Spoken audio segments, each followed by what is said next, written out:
Ini terkait perusahaan ya, melebihi jam kerja, Pak. Jam kerja dihitung lembur, ya jam kerja melebihi jam kerja maksudnya. Ya.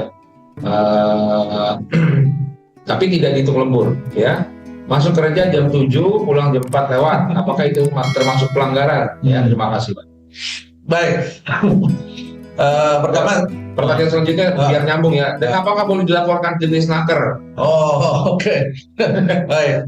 Biar nyambung semua. Yang pertama, saya nggak tahu pembagian jam kerja di perusahaan Bapak itu, tapi intinya ada jam kerja normal, ya begitu ya. Kalau 5 hari kerja, nanti Bapak Ibu bisa tinggal melihat saja, ngitung sendiri. Kalau saya itu bekerjanya 5 hari dalam seminggu, berarti 5 hari kerja dan 2 hari off, maka perhitungannya 1 harinya itu 8 jam kerja. Ya, sesederhana itu. Kalau misalkan 6 hari kerja, maka perhitungannya sehari pertama sampai kelima adalah 7 jam. Yeah. 7 jam kerja per hari ya. Kalau disebut 7 jam kerja, itu berarti 7 jam bekerja. Jadi jangan ngitungnya 7 jam seluruhnya, di mana di dalamnya ada istirahat, bukan. Ya, 7 jam kerja atau 8 jam kerja tadi berarti 8 jamnya bekerja. Ya, misalkan kita masuk jam 9 pagi, terus kalau 8 jam kerja itu berarti 10, 11, 12, 1, 2, 3, 4, 5, kan gitu. Harusnya jam 5, bukan. Jam 6 kita, 9 sampai 6.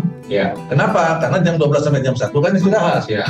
Ya, jadi itu nggak dihitung. 8 jam itu nggak dihitung yang 1 jam tadi. Ya, itu cara ngitungnya. Nah, kembali ke tadi, yang 6 hari kerja, hari pertama sampai kelima itu 7 jam kerja, hari ke-6-nya 5 jam. Ya, 5 jam, karena tadi 35, kemudian tambah 5. 5 jam.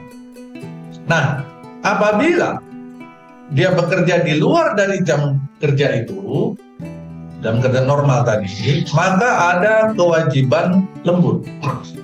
Kewajiban pembayaran upah lembur. Dan itu diatur dalam perundangan. Mungkin nggak Pak, kondisi apa yang bisa membuat upah lembur tidak dibayarkan? Ada, di perundangan juga ada diatur. Ternyata tidak semua upah lembur wajib dibayarkan. Woi, sembarangan ngomong nih si Denny kan gitu. Jadi ada kondisi di mana upah lembur itu nggak perlu dibayarkan, Bapak Ibu. Ya, kondisi yang paling tegas dimunculkan dalam perundangan adalah kondisi di mana si karyawan tersebut sudah masuk dalam kategori jabatan atau golongan yang tidak berhak atas upah lembur. Ya, jadi itu ciri-cirinya, kategorinya bagaimana deh? Di perundangan juga ada diatur, upahnya lebih besar, kemudian fasilitasnya lebih banyak, kemudian pekerjaannya dia terlibat langsung dalam perencanaan dan pengelolaan perusahaan. Itu yang tidak wajib dibayar lemburnya. Tapi kalau perusahaan membayar lemburnya orang itu boleh nggak? Dan nggak dilarang. Itu berarti lebih bagus dari perundangan. Nah, kondisinya sekarang kan dengan asumsi bahwa si penanya ini atau kasus yang diangkat oleh si penanya, si karyawan tersebut sebenarnya masih berhak atas upah lembur. Atau dalam perjanjian kerja dan peraturan perusahaan, di perusahaan karyawan tersebut bekerja, di sana jabatan yang dipegang oleh si karyawan tersebut tidak masuk dalam kategori yang tidak dibayarkan upah lembur. Maka demi hukum, kelebihan jam kerja tadi menjadi kewajiban perusahaan untuk membayar upah lembur. Kalau nggak dibayar gimana Pak? Apakah itu pelanggaran? Dengan kondisi yang tadi dijelaskan, asumsi tadi, maka kondisi ini menjadi pelanggaran. Betul, ini menjadi pelanggaran. Apakah bisa dilaporkan ke Disnaker? Sangat bisa. Memang begitu caranya, prosedur. Ya, Bapak Ibu bisa melaporkannya melalui bagian pengawasan. Tugas pengawas. Mereka akan turun. Kalau misalkan ini mau dijadikan sebuah perselisihan, biasanya kondisi seperti ini kan kolektif ya Pak Abi ya. Bukan 1-2 orang biasanya.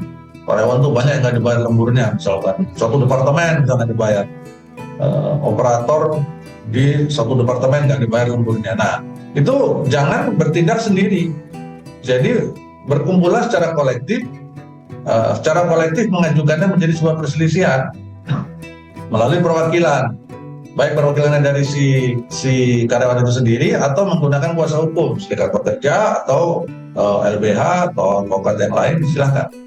Ya, jadi kolektif itu sangat disarankan untuk kasus-kasus yang masif seperti ini. Ya, prosedurnya bagaimana? Prosedurnya yang menggunakan prosedur penyelesaian perselisihan hubungan industrial. Nah, ada sedikit tambahan. Saya teringat bahwa beberapa bulan terakhir ini kan ada didengung-dengungkan ada campaign tentang program JES Ketenagakerjaan, Pak. JES Ketenagakerjaan ini adalah sebuah program kerjasama kolaborasi Polri dengan Kementerian Tenaga Kerja. Namanya sekarang Kementerian Ketenagakerjaan.